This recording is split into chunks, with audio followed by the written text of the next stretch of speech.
Welcome to special analysis. నేను రమ్మ మండవ.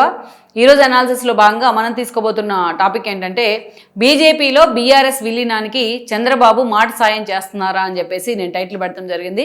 ఆ అంశం గురించి మనం మాట్లాడే ప్రయత్నం చేద్దాం. గతంలో చాలాసార్లు ఈ యాంగిల్లో నేను వీడియోలు చేయడం జరిగింది. కానీ లేటెస్ట్గా బీఆర్ఎస్ కేంద్రంగా జరుగుతున్న కొన్ని పరిణామాలు నిజంగానే బీజేపీ వైపు ఆ పార్టీని నడిపిస్తూ ఉన్నాయంటే అతిశయోక్తి కాదు.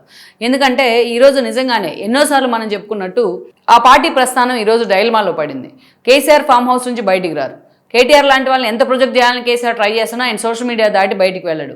అసెంబ్లీ వేదికగా హరీష్ రావుని పెట్టి ప్రయోగం చేస్తున్నా హరీష్ రావు ప్రతిరోజు కూడా తన పాతివ్రత్యాన్ని నిరూపించుకోవాల్సిన పరిస్థితి. ఇక ఈ ఫోన్ ట్యాపింగ్ కేసుల అంశాల తర్వాత తెర మీదకి వచ్చిన తర్వాత సంతోష్ లాంటి వాళ్ళు పూర్తిగా సైలెంట్ అయిపోయినారు. కవిత అరెస్టు, లిక్కర్ స్కామ్ గానీ పార్లమెంట్ ఎన్నికల్లో జీరో అయిన తర్వాత ఈరోజు పార్టీ నేతల వాయిస్ కూడా లేకుండా పోయింది. ఈరోజు ఆ పార్టీలో చాలా మంది సీనియర్ నేతలు ఉన్నారు. ఒక పోచారం దగ్గర నుంచి ఒక ఎర్రబెల్లి దాకా టీడీపీ నుంచి వచ్చిన వాళ్ళు, అదేవిధంగా ఆ పార్టీ నుంచి ఎన్నోసార్లు అప్లిఫ్ట్ అయిన వాళ్ళు ఎంతో మంది ఉన్నారు. కానీ ఎవ్వరు కూడా ఈ రోజున పార్టీ కోసం వాయిస్ వినిపించట్లా. ఎందుకు వినిపించట్లేదు అంటే కేసీఆర్ తాను 10 ఏళ్లు ముఖ్యమంత్రిగా ఉన్నారు తెలంగాణకు. కనీసం తను అన్ని సంవత్సరాల పాటు ముఖ్యమంత్రిగా ఉంచిన తెలంగాణ ప్రజలంటే ఆ గ్రాటిట్యూడ్ కూడా లేకుండా తన ఓటమి తర్వాత నుంచి ఆయన బిహేవ్ చేస్తా వస్తా ఉన్నారు. తన ఓటమి అయిన రోజే తన ఓటమి ఇంకా కాసేపులో అనౌన్స్ ఉందనగా ఆయన ఫామ్ హౌస్ కు బయలుదేరుతా ఉన్నారు. ఆ క్రమంలో ఆయన ఆల్రెడీ కాంగ్రెస్ లీడ్ లో ఉంది, ఆయన అధికారంలోకి వస్తుంది కాంగ్రెస్ అని పూర్తి సమాచారం బయటకు వచ్చిన తర్వాత నిజానికైతే ఒక ప్రతిపక్ష నేతగా పరిమితమైన తర్వాత అయినా సరే ఆయన అప్పుడు ఆ సమాచారం అందుకున్న తర్వాత స్వయంగా ఆయనే వెళ్లి తన ముఖ్యమంత్రి పదవికి రిజైన్ చేయాలి, గవర్నర్ దగ్గర అది అందించాలి. కానీ తన ఓఎస్టీ తోని దాన్ని పంపించే ప్రయత్నం చేశారు. అక్కడికక్కడ రోడ్డు మీద భద్రతా సిబ్బందిని వదిలేసి తన కారు వేసుకొని ఒంటరిగా ఫామ్ హౌస్ కు వెళ్ళిపోయినారు. ఆ వెళ్ళటం ఫామ్ హౌస్ నుంచి ఆయన బయటకు వచ్చిందే లేదు. తుంటి వరకు కొట్టుకొని ఒకసారి హాస్పిటల్ పాలయ్యారు. రేవంత్ రెడ్డి లాంటి వాళ్ళు, చంద్రబాబు నాయుడు లాంటి వాళ్ళు కూడా పరామర్శించారు. ఆ తర్వాత ఆయన తన మీద ఎక్కడ అనర్థం ఏర్పడుతుందో అన్న భయంతో అసెంబ్లీకి 2 సార్లు, ఒకసారి సైన్ చేయడానికి వచ్చారు, ఒకసారి 2 days అటెండ్ అయ్యారు అంతే. ఇంకా ఒకసారి ఎంపీ ఎలక్షన్స్ అప్పుడు వీల్ చైర్ లో బయటకు వచ్చారు, కానీ అది అంతగా వర్కౌట్ కాలేదు. ఆయన వచ్చిన కారణంగానే కావచ్చు ఆ రోజు జీరోకు పరిమితమైంది ఆ పార్టీ. ఎంపీ ఎలక్షన్స్ లో ఏ ఎన్నికలు వచ్చినా జీరో పెర్ఫార్మెన్సే కనిపిస్తా ఉంది. మరీ దారుణం ఏంటంటే మొన్న జరిగిన మున్సిపాలిటీస్ లో, కార్పొరేషన్ లో వార్డు మెంబర్లు గెలిస్తే 1 ఓటుతోని 2 ఓట్లతో గెలిచిన ఓట్లు చాలా ఉన్నాయి. ఇది ఇంకా నిజంగానే ఆ పార్టీని డిమోరలైజ్ చేస్తున్న అంశం అనమాట. ఒక మెట్టు పెరకపోగా ఉన్న ఓట్ బ్యాంకును కూడా కొంతలో కొంతైనా ఆ ఓట్ బ్యాంకుని అసెంబ్లీ ఎన్నికల్లో తమకిచ్చిన ఓట్ బ్యాంకును కూడా ఆ పార్టీ కాపాడుకోలేకపోతా ఉంది. ఇలాంటి సిచ్యువేషన్ లో రేపు జిహెచ్ఎంసీ ఎలక్షన్ వచ్చినా, ఎంపీటీసీ జెడ్పీటీసీ వచ్చినా ఆ పార్టీ పరిస్థితిలో మార్పు రాదు అనేది చాలా మంది సీనియర్ నేతలు కూడా చెప్తున్న మాట. విత్ ఇన్ ద పార్టీలో ఉన్న వాళ్ళే, ఆ పార్టీలో ఉన్న వాళ్ళే. వీటన్నిటికంటే పెద్ద ప్రాబ్లం ఏంటంటే కేసులు వెంటాడే ప్రయత్నం చేయడం. సిబిఐ కేసు కాళేశ్వర రూపంలో రేవంత్ రెడ్డి ఆ బాల్ని తీసుకెళ్లి బీజేపీ కోర్టులో పెట్టారు. ఈ రోజు బీజేపీ తాను విస్తరించుకోవాలి, పూర్తి స్థాయిలో బీఆర్ఎస్ ప్లేస్ తాను ఆక్రమించుకోవాలి అంటే ఏదో ఒక రకంగా బీఆర్ఎస్ ని క్లోజ్ చేసుకోవాల్సిందే. అందుకనే సిబిఐ రూపంలో ఇంకో రూపంలోనూ ఆయుధాలను కూడా బీజేపీ సిద్ధం చేసుకుంటా ఉంది. ఇంకో వైపు ఏంటంటే ఈ రోజు కవిత ఆ పార్టీ మీద తిరుగుబాటు జెండా ఎగరేసి తన బాబు 10 ఏళ్ల పాలనని ఎండగడతా ఉంది ప్రతిరోజు కూడా. ఆ పార్టీలో ఉన్న బీఆర్ఎస్ నేతలు, అసంతృప్తి నేతలు అంతా తన పార్టీలోకి రమ్మని ఇన్వైట్ చేస్తా ఉంది. మేలో పార్టీని కూడా అనౌన్స్ చేస్తా ఉంది. ఇక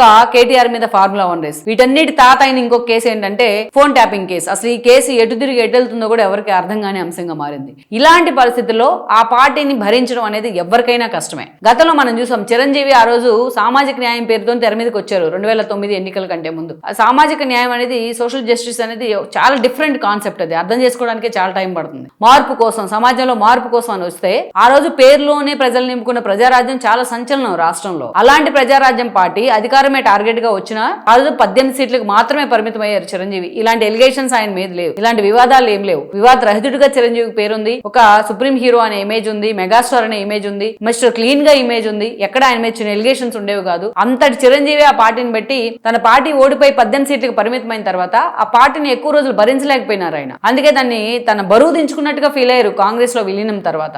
అట్లాంటిది ఈ రోజు కేసీఆర్ చుట్టూ ఇన్ని సమస్యలు ఉన్నాయి. అందుకే ఆ పార్టీ ఎక్కడ కూడా వాయిస్ లేకుండా పోతుంది. పర్టికులర్లీ కేసీఆర్ కి ఫేస్ లేకుండా పోతుంది. ఆయన అందుకనే ఈ రోజు తన పార్టీ నేతలు ఎవరైనా వచ్చి ఫామ్ హౌస్ లో కలుద్దామన్నా కూడా ఆయన అపాయింట్మెంట్ ఇవ్వట్లేదు. ఒక ఫేస్ అంటూ లేకుండా పోయింది.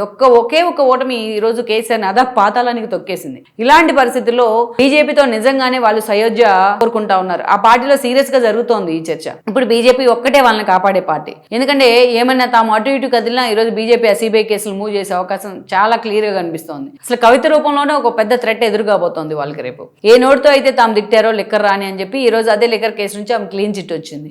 సో ఈ రోజు బీఆర్ఎస్కి ఆ యాంగిల్లో కూడా వాయిస్ లేకుండా పోయింది. అయితే ఈ రోజు మోడీ దగ్గర దాకా వెళ్ళాలి, మోడీతో వైబిలిటీగా ఉండాలి అంటే వాళ్ళకి ఇంకొక ఫేస్ కావాలి. ఆ ఫేసే ఈరోజు చంద్రబాబు నాయుడు.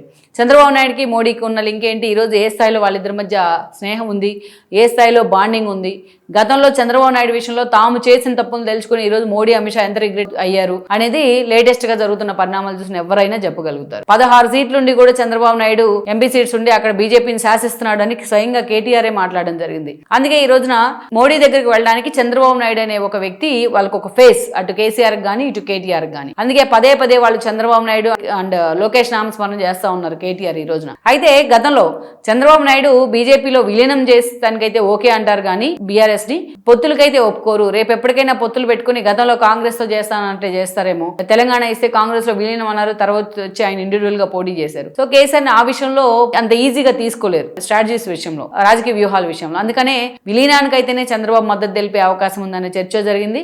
కేసీఆర్ ని అలాగే పొత్తులకు పంపిస్తే రేపు తనను కూడా దూరం చేస్తారేమో బీజేపీ నుంచి అన్న ఆలోచన టీడీపీలో ఉంది. అందుకనే విలీనం దిశగా బీఆర్ఎస్ వెళ్తుంది అనేది అయితే చాలా సాలిడ్ గా జరుగుతున్న ప్రచారం.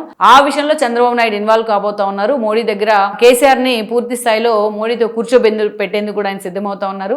ఇప్పటికే బీఆర్ఎస్ అగ్రనేతలు చంద్రబాబు నాయుడుతో ఈ విషయం మీద చర్చలు జరిపారన్న ప్రచారం కూడా జరుగుతోంది. లెట్స్ సీ మరి రాజకీయాల్లో ఎప్పుడు ఏదైనా సాధ్యమే అవుతుంది, ఏదైనా పాసిబుల్ అవుతుంది. ఇన్ని తిట్లు తిట్టినా కేసీఆర్ ని చంద్రబాబు నాయుడు పరామర్శించలేదా ఆ రోజు వెళ్ళి హాస్పిటల్లో తుంటి వరకు కొట్టుకొని పడుకొని ఉంటే? సో అలాగే ఇప్పుడు అదే బీఆర్ఎస్ను బీజేపీలో విలీనం చేస్తా ఉన్నా చంద్రబాబు నాయుడు వాళ్ళ తరపున రాయబారం చేసే అవకాశాలు అయితే పుష్కలంగా కనిపిస్తూ ఉన్నాయి. సో మొత్తానికైతే మాత్రం లెట్స్ సీ బీఆర్ఎస్ భవిష్యత్తు ప్రజెంట్ అయితే చంద్రబాబు నాయుడు చేతుల్లో ఉందని మనం చెప్పుకోవచ్చు.